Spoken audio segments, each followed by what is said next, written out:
Dan sebelum itu, saya akan memperkenalkan diri saya.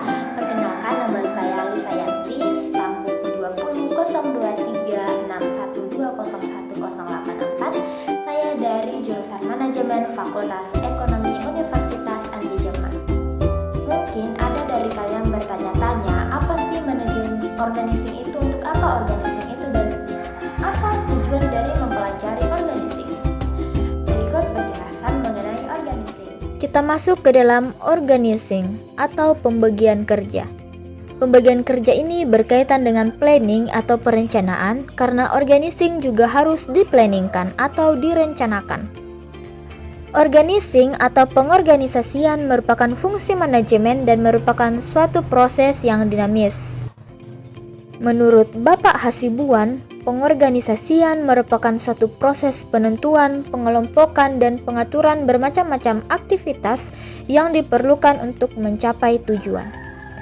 Fungsi pengorganisasian manajemen ialah penentuan penggolongan kegiatan-kegiatan tersebut dalam satu bagian yang dipimpin oleh seorang manajer, atau kegiatan-kegiatan tersebut dalam suatu kegiatan yang dipimpin langsung manajer atau pimpinan dalam suatu organisasi. Dalam organisasi terdapat aspek penting. Yang pertama, adanya tujuan tertentu yang dicapai.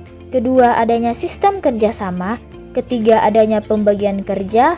Keempat, adanya hubungan kerja antara sesama karyawan.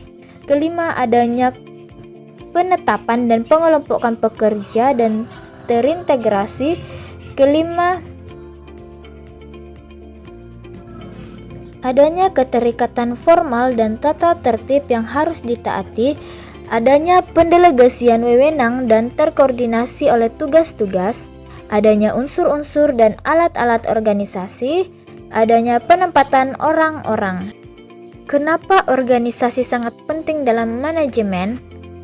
Karena organisasi adalah salah satu syarat utama adanya manajemen. Itu adalah wadah.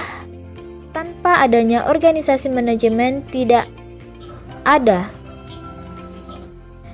Organisasi merupakan wadah atau alat pelaksanaan proses manajemen dalam mencapai tujuan. Organisasi juga tempat organisasi secara formal dari sekelompok orang untuk orang yang melaksanakan tugas-tugasnya. Organisasi mempunyai tujuan yang ingin dicapai. Hubungan dalam organisasi menurut para ahli. Menurut Grace Sunnah ada 3. Yang pertama, direct single relationship atau hubungan tunggal langsung. Yang kedua, direct group relationship atau hubungan kelompok langsung.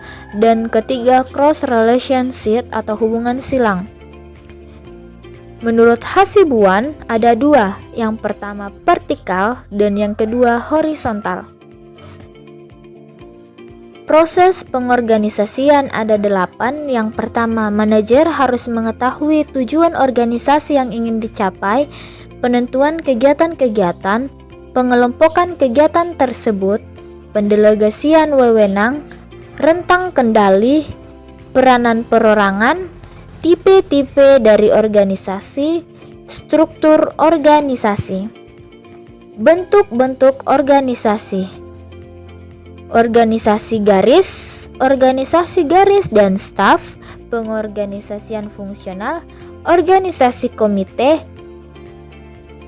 proses pembentukan, organisasi formal dan organisasi informal, organisasi resmi dan tidak resmi, organisasi besar, sedang dan kecil, organisasi sosial dan perusahaan. Itulah materi yang bisa saya jelaskan mengenai organizing.